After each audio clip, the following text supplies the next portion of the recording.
ਹਾਏ ਹਾਏ ਜੇ ਕੁੜੀ ਹੁੰਦੀ ਤਾਂ ਵਿਆਹ ਕੇ ਤੋਰ ਵੀ ਦਿੰਦੀ तेरा की करा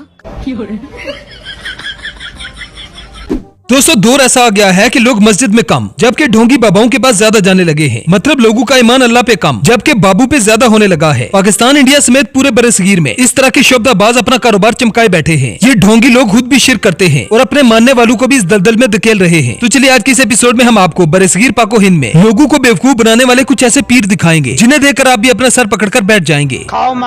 सबसे पहले इस औरत को देखें जो चावलों की देग को न सिर्फ सजदा कर रही है बल्कि इसे पकड़कर चक्कर भी लगा रही है। चावलों की देग को सजदा करने के बाद इसे लोगों में बांटा जाएगा। अगर ये लोग चावलों की देग को इस तरह से सजदा कर रहे हैं तो सोचिए इस दरबार के पीर के साथ ये क्या क्या करते होंगे।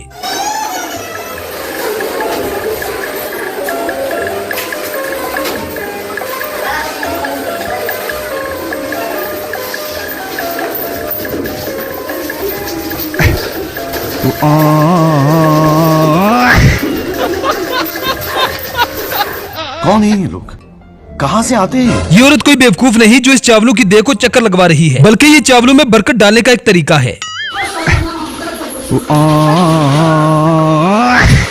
खत्म।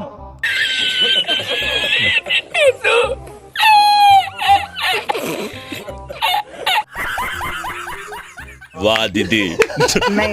अब ये है खिलौने वाली सरकार। औरतें इन बाबा जी के पास अपनी औलाद मांगने आती है। बाबा जी का कहना है कि बच्चा सिर्फ एक शर्त पे होगा, अगर आप बच्चों के खिलौने यहाँ पर रख के जाएंगी। इसीलिए ये औरतें अपने बच्चों के खिलौने यहाँ पर रख के चली जाती हैं। साथ में ये बाबा जी पैसों की डिमांड भी करते हैं। अगर किसी ने पैसे कम दिए तो बच्चा नहीं होगा, जाओ जो उखाड़ना है उखाड़ लो।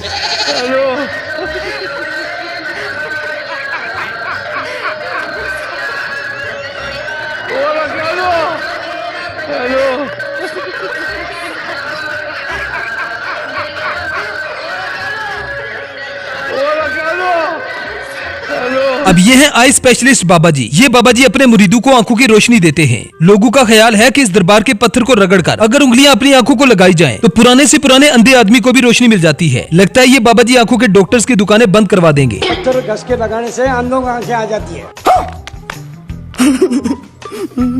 फिर आपने को चांदी की आंख छोटी हो या बड़ी अपने हुक जितनी वापस चढ़ानी पड़ती है।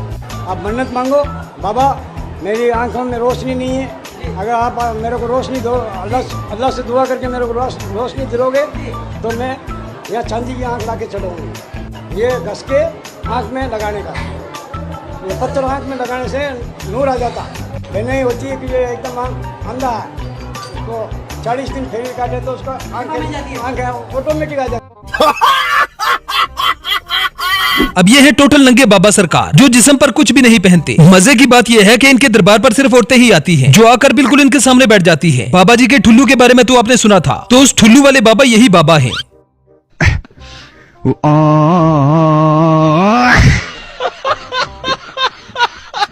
औरतें वैसे भी जज्बाती होती हैं। जो औरत ज्यादा जज्बात में आ जाती है वो इन बाबा जी की मालिश भी करती है, इनके घुटने भी दबाती है। ये सब लोग इसे पीर समझ रहे हैं, लेकिन ये बेचारा जहनी तौर पर माजूर है, जिस बेचारे को कपड़े पहनने तक का पता नहीं। हेलो।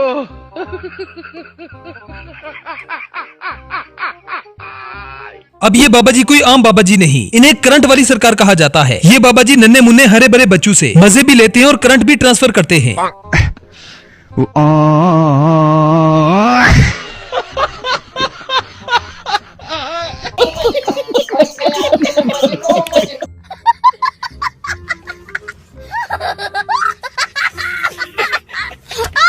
बड़ा हरामी हो बेटा। दोस्तों ये वबा न सिर्फ पाकिस्तान इंडिया बल्कि बांग्लादेश में भी फैली हुई है। इन बांग्लादेशी पीर साहब को भी देख लें जो औरतों को शिफा देने के लिए उनकी पिछली दुकान पर थपकियां मारते हैं। बाकी मखसूस शिशु को टच करने का काम भी ये तसल्ली बख्श करते हैं।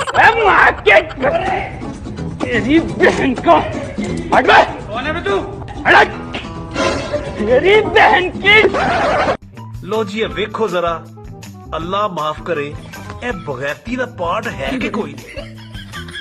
वेखदे पियो सरेआम बगैरती हो रही है, कोई रोकने वाला नहीं है।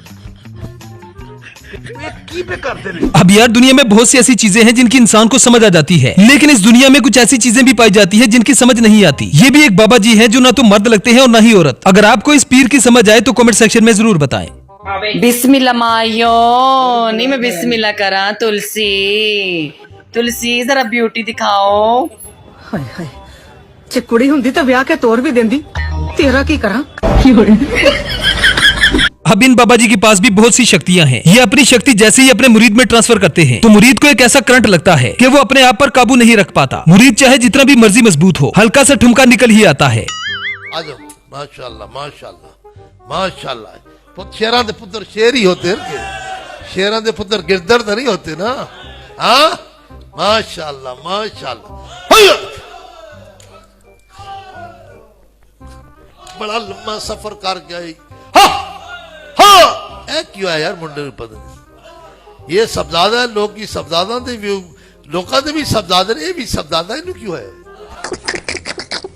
अभी इस अगली वीडियो में इन पीर साहब ने भी बच्चे देने का कोर्स किया हुआ है। औरतें इनके पास बच्चे लेने आती हैं। ये बाबा जी औरतों के जिस्म पर हाथ फेरने के बाद उनके सर पर दस्तार बंदी करते हैं। एक लंबा चौड़ा अमल किया जाता है जिसके बाद औरत हामिला हो जाती है और बच्चे की मां बन जाती है। लोगो शहादत दरियाई पुत्र नहीं दे सकदा, पुत्र ते दिया देण वाला कल्ला अल्लाह। अली हजवेरी दाता नहीं दाता कल्ला अल्लाह। ओए लोगो बहावल ज़करिया बेड़े पार नहीं ला सकदा, बेड़िया नु पार लाने वाला कल्ला अल्लाह। दोस्तों अपने गाय भैंस बकरी से तो दूध हासिल करने का सुना था, लेकिन कुछ मार्केट में ऐसे पीर भी हैं जो सांड से भी दूध हासिल करने की सलाहियत रखते हैं। इस बात में कोई शक नहीं कि इमाम बरी सरकार अपने वक्त के वली थे, लेकिन मुरीदों ने जो उनके लिए कहानियां मंसूब की है उन्हें सुनकर तो सर पीटने का दिल करता है। सवाल ये पैदा होता है कि आखिर सांड के अंदर से दूध कहां से निकलता है। इस वीडियो में जरा इन मौलाना साहब की कहानी भी सुन ले।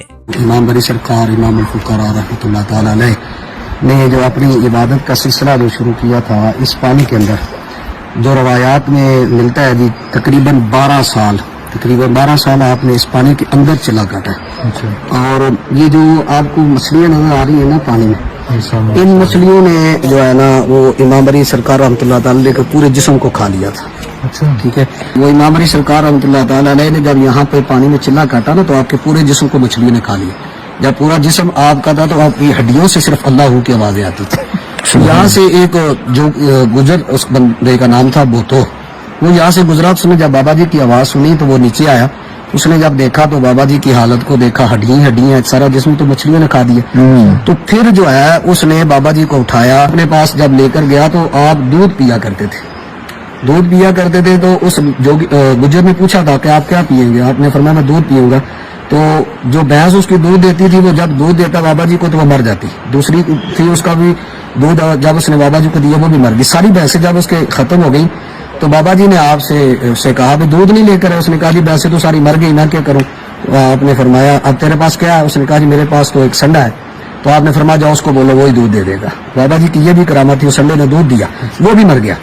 अब ये सारी जो उसकी भैंसें जब मर गई ना तो बाबा जी ने उसको कहा अच्छा अब क्या करना है जी, क्या मैं क्या कर सकता हूँ जी, सारी भैंसें तो मर गई। आपने फरमाया जाओ वहां पर जहां पर मैंने चिल्ला काटा है तो वहां पर अपनी भैंसों के नाम लेकर चलते आना। वो एक एक भैंस का नाम लेते आओगे वो तुम्हारी पीछे आती जाएगी, लेकिन पीछे मुड़कर नहीं देखना। तो उसने अपनी भैंसों के नाम लेने शुरू किए। जब वो चलने लगा तो एक एक भैंस उसकी निकलती गई। अब जब एक एक भैंस उसकी निकल गई, आखिरी जो संडा था ना तो वो बेसबरा सा हो गया। वो उसने पीछे मुड़कर जब देखा तो वो संडा जो है ना वो सामने पत्थर है जी, वो संडा पत्थर हो गया ये। तो बाबा जी इस पानी से निकलती थी, ये इस पानी से इसी से निकली और ये संडा जो है ना ये पत्थर हुआ यहाँ पे। बाबा जी की ये एक बहुत बड़ी करामत है। ये जो पत्थर है ना ये संडा पत्थर है। ठीक है, वो अब आगे निकल रहा था, आगे उसका चेहरा है और ये पीछे उसकी पीठ जा रहा है, ये सारा उसका जिस्म। वेल तो दोस्तों ये थी हमारी आज की वीडियो। आई होप आपको पसंद आई होगी। अगर वीडियो पसंद आए तो वीडियो को लाइक कीजिए, शेयर कीजिए और चैनल को सब्सक्राइब करना ना भूलें। तो मिलते हैं नेक्स्ट वीडियो में। Good bye.